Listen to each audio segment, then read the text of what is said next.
Today we're going to compare the Uppababy Minu V2 and the Joolz Aer Plus, two well-built ultra-compacts from good manufacturers that can be useful for travel, urban use, or car-based lifestyles. So let's jump straight into it then, looking at the advantages and disadvantages of each model in turn, and focusing on their differences in terms of child comfort, ease of use, longevity, and driving characteristics, before ending with a discussion of under what conditions and uses one might make a better purchase over the other. And starting off with the Minu V2, the model clocks in at 7.6 kilos and folds down to 32 by 52 by 58 centimeters. It can take 22 kilos in the seat and 9 kilos in the underslung shopping basket.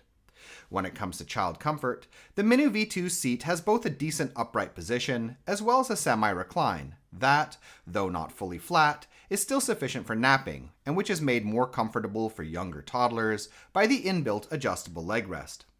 Size-wise, the Minu V2 seat measures 34 centimeters in width and 80 centimeters in length for the sitting surface, determined by adding up the lengths of the backboard, baseboard, and leg rest, as well as a longer length of 123 centimeters when taking into account space beneath the canopy and the distance to the front frame-mounted footrest.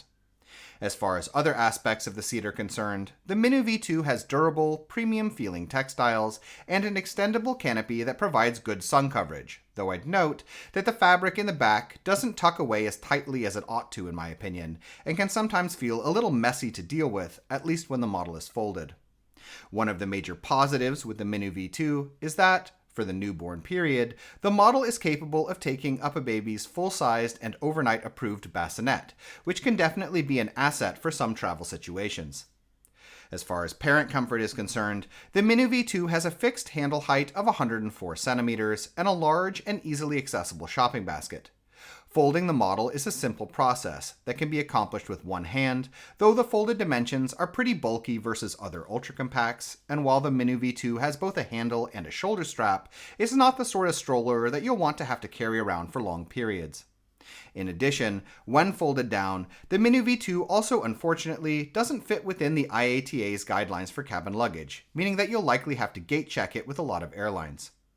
As far as how the Minu V2 feels to use, the model has a sturdy, rigid feel, not loose side to side, and also has both well above average suspension for a stroller of this size and larger than average rear wheels that further contribute to shock absorption as well as easier curb popping.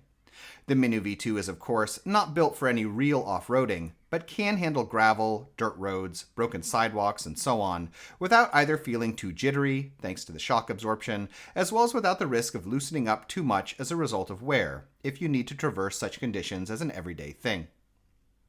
Moving on, the Aer Plus is lighter than the Minu V2, at 6 kilos, and folds down to a more compact 21.5 by 45 by 53.5 centimeters. It can take the same 22 kilos in the seat, but has a reduced weight capacity of 5 kilos in the underslung shopping basket. When it comes to child comfort, the Aer Plus has both a slightly more upright position and a much deeper recline, though I'd note that shifting between these positions involves a rather long zipper that takes a little more effort than the Minu V2's pull strap. Size-wise, the Aer Plus is wider than the Minu V2, at 38 centimeters, though the sitting surface is shorter, at 76, which is a result of the model's lack of an inbuilt leg rest. And the Aer Plus also has a somewhat shorter total length as well, 108 centimeters, when taking into account space beneath the canopy and the distance to the front frame mounted footrest. All that being said, however, a leg rest accessory is available for extra purchase, and the Aer Plus has an advantage over the Minu V2 when it comes to the height of the backrest, which is 53 centimeters versus the Minu V2's 45. As far as other aspects of the seat go, the canopy extends equally as long as the Minu V2's, and the textiles also feel decently premium.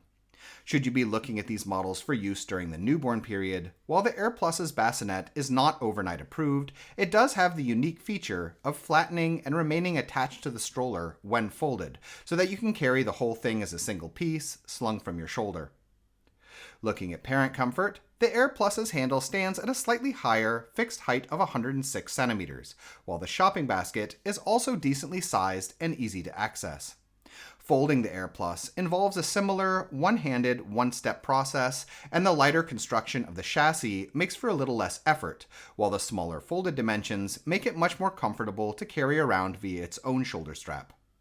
As far as how the Aer Plus feels to use, the chassis is lighter in construction than the Minu V2, which makes it feel a little more fragile, though it's also tight with regards to cross support and its hinges and connection points.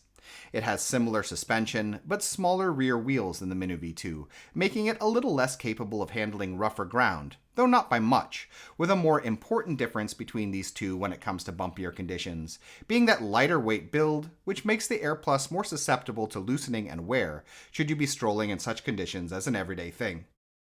So which one of these should you get then? Both of these models are highly recommendable in my opinion, with the more durable and terrain-capable build of the Minu V2 making it better for rougher environments as well as more regular daily use, while the Aer Plus can also be a decent daily model if you live in a smoother environment and tend not to be out all day with your stroller, and excels over the Minu V2 for travel, seat comfort with its deeper recline and higher backrest, and also in terms of its significantly longer guarantee.